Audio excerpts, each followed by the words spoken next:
Hello student, आज जो हम लोग डिस्कस करेंगे प्रॉफिट एंड लॉस अकाउंट के बारे में डिस्कस करेंगे। इसके फॉर्मेट से हम लोग बात करेंगे। हम लोग ट्रेडिंग अकाउंट पढ़े, ट्रेडिंग अकाउंट से हम लोग ग्रॉस प्रॉफिट निकालते हैं, प्रॉफिट एंड लॉस से हम लोग क्या निकालते हैं, नेट प्रॉफिट निकालते हैं। अब इसमें होता क्या क्या दिखाया जाता है, किस तरह से दिखाया जाता है, इसी के बारे में हम लोग डिस्कस करेंगे। तो सबसे पहले प्रॉफिट लॉस हम लोग पढ़े थे ट्रेडिंग अकाउंट में कि to gross profit transfer to profit and loss account. तो जो भी अमाउंट है इसको यहाँ पर ट्रांसफर कर देंगे। क्या लिखेंगे, by gross profit transferred from trading account. हमारा आइटम कहाँ से आया, ट्रेडिंग अकाउंट का जो भी अमाउंट यहाँ लेते हैं, ठीक है। अब यहाँ पे होता है इनडायरेक्ट एक्सपेंस और इनडायरेक्ट इनकम होता है। जो भी दुकान में हम लोग क्या करते हैं, डायरेक्ट एक्सपेंस होता है, माल मंगाने में जो खर्चा होता है उसको हम लोग ट्रेडिंग अकाउंट में दिखाते हैं। और माल बेचने में जो भी हमारा खर्च होता है उसको किस में दिखाते हैं, प्रॉफिट एंड लॉस में। माल खरीदने से, ध्यान दीजिए स्टूडेंट, माल खरीदने से में जो खर्चा होता है उसको ट्रेडिंग अकाउंट में दिखाते हैं, और माल बेचने में जो खर्चा होता है उसको प्रॉफिट एंड लॉस बोलते हैं। इसको हम लोग इनडायरेक्ट एक्सपेंस बोल सकते हैं।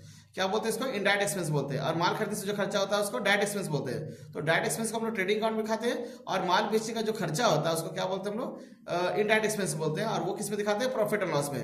तो माल बेचने में इसमें जो डिफरेंस आता है वो हमारा नेट प्रॉफिट कहलाता है। तो ठीक है, यहाँ पे डायरेक्ट एक्सपेंस, इनडायरेक्ट एक्सपेंस हो गया, और यहाँ पे इनडायरेक्ट इनकम हो गया। अब एक्सपेंस क्या होता है, माल बेचने में क्या होता है, हम लोग को देखिए स्टाफ रखना पड़ता है। यहाँ 2 से शुरुआत करेंगे, 2 सैलरी। अब माल बेचने के लिए हमको क्या करना पड़ता है, स्टाफ हायर करना पड़ता है। तो स्टाफ ही ना माल बेचेगा, तो माल बेचने का जो भी खर्चा है वो क्या हो गया, इसमें दिखाएंगे प्रॉफिट एंड लॉस में। फिर माल बेचने के लिए हमको क्या जगह का किराए पे लिए तो रेंट देना पड़ता है, तो रेंट लिख दिए। फिर टेलीफोन का खर्चा हो सकता है,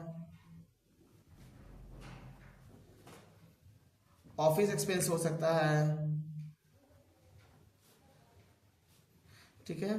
कुछ रिपेयर, हमारा ऑफिस में कुछ अगर टूट गया उसका रिपेयर कर सकते हैं हम लोग। माल बेचने के लिए हम लोग क्या करना पड़ता है, एडवर्टीजमेंट देना पड़ता है, प्रचार करना पड़ता है, ठीक है। हमारे पास जो एसेट्स है, जो बिजनेस में लगा हुआ माल बेचने के लिए एसेट्स जो लगा हुआ, उसमें क्या होता है, साल के अंत में वैल्यू कम होता है, डेप्रिसिएशन होता है, घिसाई होता है। ये भी हमारा माल बेचने का ही खर्चा में चला जाएगा, डेप्रिसिएशन हो गया।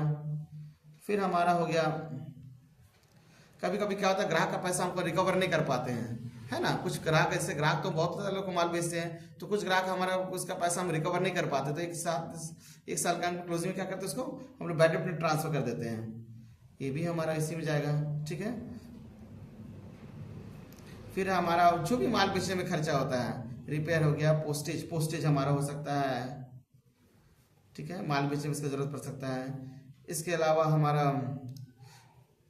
ऑडिट फीस हो सकता है, दुकान वगैरह का हम लोग ऑडिट फीस कराना पड़ता है, ठीक है। इसके अलावा दान वगैरह, चैरिटी वगैरह भी खर्चा हो सकता है।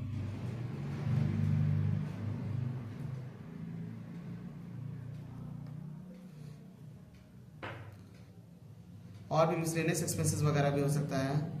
कोई भी खर्चा माल बेचने में, इसको हम यहाँ लिख देंगे। अब यहाँ पे माल बेचने कभी कभी क्या होता है, फिर डिस्काउंट भी देना पड़ता है हम लोग को, ग्राहक लोग को माल बेचने का क्या करना पड़ता है, डिस्काउंट देखना पड़ता है, ठीक है। अगर डिस्काउंट, थोड़ा कंफ्यूजन भी होता है स्टूडेंट लोगों को, तो अगर डीआर अमाउंट है तो इस तरफ लिखना है। डिस्काउंट क्योंकि मिलता भी है और देते भी, दुकानदार कभी कभी माल खरीदने समय क्या होता है, इसको डिस्काउंट भी मिलता है। तो अगर डिस्काउंट डीआर यहाँ जाएगा, और कभी कभी दुकानदारों को डिस्काउंट मिलता भी है, डिस्काउंट रिसीव, ये इनडायरेक्ट इनकम हो गया। मिसलेनियस रिसिप्ट, ठीक है। कमीशन मिल सकता है, कमीशन दोनों हो सकता है, डीआरबी और सीआरबी। इसका अगर सीआर बैलेंस है तो इस साइड दिखाएंगे, इनडायरेक्ट इनकम हो जाएगा। और अगर कमीशन यहाँ है तो यहाँ चला जाएगा, डीआर का आइटम यहाँ चला जाएगा। अब क्या करेंगे, हम लोग बैलेंस करेंगे। जो भी अमाउंट यहाँ लिख देंगे, अभी जो क्या है ना, जो भी अमाउंट यहाँ लिख देंगे, अभी सारे अमाउंट को जोड़ने के बाद इससे घटाएंगे, क्या कहलाएगा, ये नेट प्रॉफिट कहलाएगा।